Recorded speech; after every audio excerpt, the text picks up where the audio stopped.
So ভাই লোক, ভিকি কৌশলের ছাবা মুভিটা ফাইনালি রিলিজ হয়ে গেছে।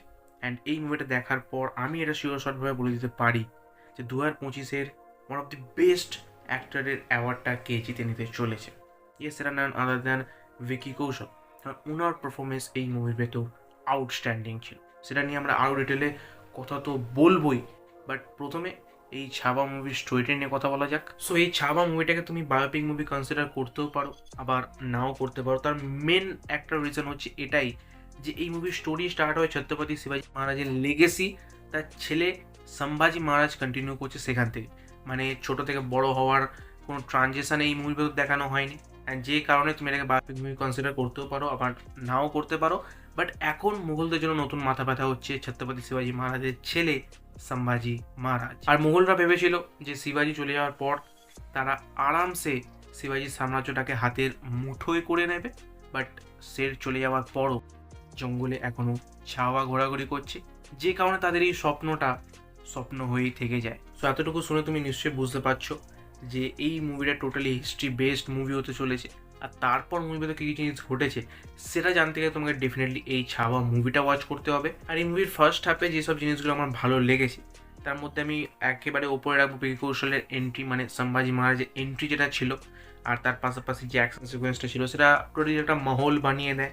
আর তার পাশাপাশি সম্ভাজি মহারাজের ঘরের ভেতরকার ইনার পলিটিক্স যেভাবে দেখানো হয়েছে সেটা আমার বেশ ভালো লেগেছে। তার পাশাপাশি যে ফ্যামিলি বন্ডিং অ্যান্ড রশ্মিকার সাথে ওনার কেমিস্ট্রিটা আমার বেশ ভালো লেগেছে। আর এই মুভিটা যেভাবে নিজেকে প্রেজেন্ট করেছে, আই মিন লুক অ্যান্ড ফিলের কথা বলছি আমি, কারণ বোঝাই যাচ্ছে এর সেটস দেখে যে এই মুভির ভেতরেও বাজেট আচ্ছা খাসা ফোঁকা হয়েছে, যে কারণে লুক অ্যান্ড ফিল একদম মারাত্মক লেভেলে ছিল। মানে তোমার মনে হবে যে হ্যাঁ, আমি নিজে 16শো শতাব্দীতে চলে গেছি, আমার চোখের সামনে এইসব জিনিসগুলো ঘটছে, যে কারণে লুক অ্যান্ড ফিল পুরোপুরি কারেক্ট ছিল। এই সবের মাঝেই মুভির ফার্স্ট হাফটা শেষ হয়ে যায়।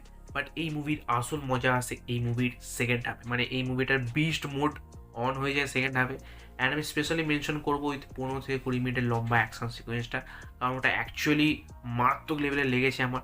তার পাশাপাশি ঘরের ভেতর যে অ্যাকশন সিকোয়েন্সটা ছিল, মানে ঘরের ভেতর আর লোক ঢুকতে পারবে না, বাট তারপরও লোক ঢুকে যাচ্ছে। অ্যান্ড সেখানে বিজিএম কোনো ইউজ করা হয়নি, অ্যান্ড যে কারণে আমরা তাদের শ্বাস প্রশ্বাসটা শুনতে পারবো, অ্যান্ড তাদের যে শ্বাসকষ্ট হচ্ছে সেটাও বুঝতে পারবো।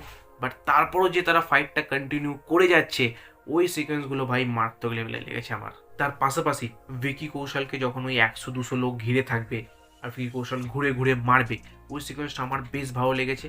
বাট এই মুভির সব অ্যাকশন সিকোয়েন্সগুলো কিন্তু তেমনভাবে ইম্প্যাক্টফুল নয়। ইয়েস, মূলত সেকেন্ড হাফে মুভিটা অ্যাকশন প্লাস ইমোশনসের ওপরই বেশি ফোকাস করে। বাট তার পাশাপাশি এই মুভির অ্যাকশন সিকোয়েন্সগুলো, এমন কিছু অ্যাকশন সিকোয়েন্স আছে যেগুলো এমনিই ফিল হয়, যেটা কোনো ইম্প্যাক্ট আমাদের উপর পড়ে না। অ্যান্ড মেবি তার সবথেকে বড় রিজন হচ্ছে এআরআই মানে বিজিএম, কারণ এটা খুবই ইনকনসিস্টেন্ট ছিল এই মুভির ভেতর। কোনো সময় মিউজিকটা মডার্ন টাইপে চলে যাচ্ছে, কোনো সময় খাপে খাপ ম্যাচ করে যাচ্ছে।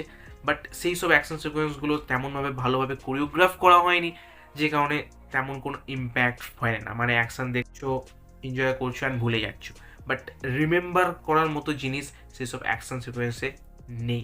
আর তারপর আসে এই মুভির শেষ আধ ঘন্টা। ইয়েস, অ্যান্ড সেইখানে গিয়ে তোমার মনে হবে যে হ্যাঁ ভাই, এই মুভিটা অ্যাকচুয়ালি গুসবাম্পস দিয়ে দিয়েছে। কারণ তুমি সেই জায়গাটা গিয়ে পুরোপুরি ইমোশনাল হয়ে যাবে, তুমি ভেতর থেকে কেঁপে উঠবে যেটা আমি কী দেখছি। এবং সেই টাইমে ঔরঙ্গজেব কতটা হারামখোর ছিল সেটা এই মুভির ভেতর দেখাবে। মানে যে লেভেলে কষ্ট দিয়েছিল সম্ভাজি মহারাজকে, এটা তো মুভি, বাট অ্যাকচুয়ালি তো এটা শো হয়েছিল। সো জাস্ট ইম্যাজিন করো যে কী লেভেলের কষ্ট দিয়েছিল সম্ভাজি মহারাজকে। তো আই মিন এই মুভির ক্লাইম্যাক্স ইমোশনাল করার পাশাপাশি তোমাকে ভেতর থেকে কাঁপিয়ে দেবে। ওকে, আমি ক্লাইম্যাক্সটাকে ডিসক্রাইব করতে পারবো না, তেমন শব্দ আমার কাছে নেই, বাট এই মুভির ক্লাইম্যাক্স টোটালি অসাম ছিল। আর এবার যদি পারফরমেন্সের কথা বলি তাহলে ওই যে বাচ্চা ছেলেটা যে সম্ভাজি মহারাজের ছোটো ভার্সনটা প্লে করেছে, তো ভাই কারাক ছিল, কয়েক সেকেন্ডের জন্য এসেছিল বাট পুরো মাতিয়ে দিয়েছিল। তার পাশাপাশি যদি ভিকি কৌশলের কথা বলি, ভাই মুভির শুরু থেকে মুভির শেষ অবধি ওনার অরা কন্টিনিউ ছিল।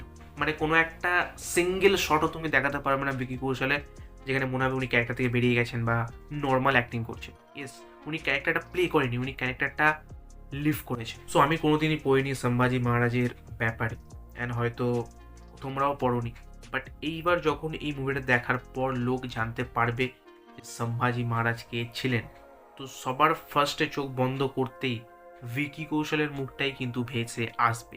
কারণ উনি যে ধরনের পোর্ট্রে করেছেন এই ক্যারেক্টারটাকে, ওনার থেকে বেস্ট ভাবে আর কেউ করতে পারতো না। আর তার পাশাপাশি আশুতোষ রানার পারফরমেন্সও কিন্তু এই মুভির ভেতর নজর কাড়ার মতো ছিল। বাট আসল হাইলাইট হচ্ছে বিনীত সিং, কারণ ভিকি কৌশল আর বিনীত সিং এর ভেতর কম্পিটিশন হচ্ছিল কে ভালো পারফরমেন্স দেবে এই মুভির ভেতর। আর কিছু কিছু জায়গায় বিনীত সিং ভিকি কৌশলকেও ওভারস্যাডো করে যাচ্ছিল, এতটা কড়াক লেভেলের পারফরমেন্স ছিল ওনার এই মুভির ভেতর। ও হ্যাঁ, রশ্মিকা মন্দানাও ছিল এই মুভির ভেতর, অ্যান্ড ওনার পারফরমেন্সও ঠিকঠাকই ছিল। আই মিন উনি নিজের বেস্টই দিয়েছেন এই মুভির ভেতর। বাট এবার যদি অক্ষয় খান্নার পারফরমেন্সের কথা বলি, তাহলে ওনার মেকআপ, ওনার ডায়লগ ডেলিভারি, ওনার অ্যাক্টিং এই মুভির ভেতর কড়াক ছিল। বাট তারপরও ওনার ভকালটা এই মুভির ভেতর আমরা পাইনি। আই মিন আমরা অক্ষয় খান্নার থেকে কিছু এক্সট্রা অর্ডিনারি জিনিস এক্সপেক্ট করেছিলাম, বাট তেমন কিছু নেই। ওনাকে যতটা দেওয়া হয়েছিল উনি নিজের পারফেক্টটা ডেলিভার করেছেন। অ্যান্ড তুমি হেট করতে শুরু করে দেবে ঔরঙ্গজেবকে, মানে অক্ষয় খান্নাকে, বাট এক্সট্রা অর্ডিনারি কিছু ওনাকে দিয়ে করানো হয়। আর তোমার যদি হিস্ট্রিতে একটু হলেও ইন্টারেস্ট থেকে থাকে, তাই তুমি ডেফিনেটলি যাও এই ছাওয়া মুভিটা দেখতে।